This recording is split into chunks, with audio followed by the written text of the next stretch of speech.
Kimiki Qadr kechasida 2 rakat namoz o'qisa,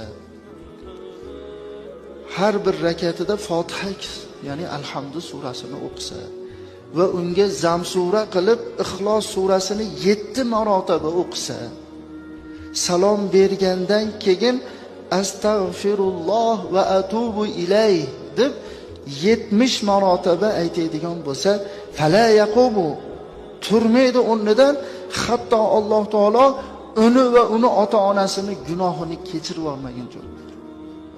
Turgunigacha Xudo taolo uni va uni ota-onasini gunohini kechirib yuboradi.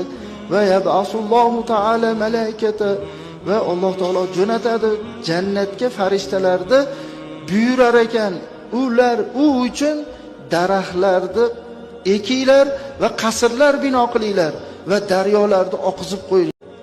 Kimiki Qadr kechasida 2 rakat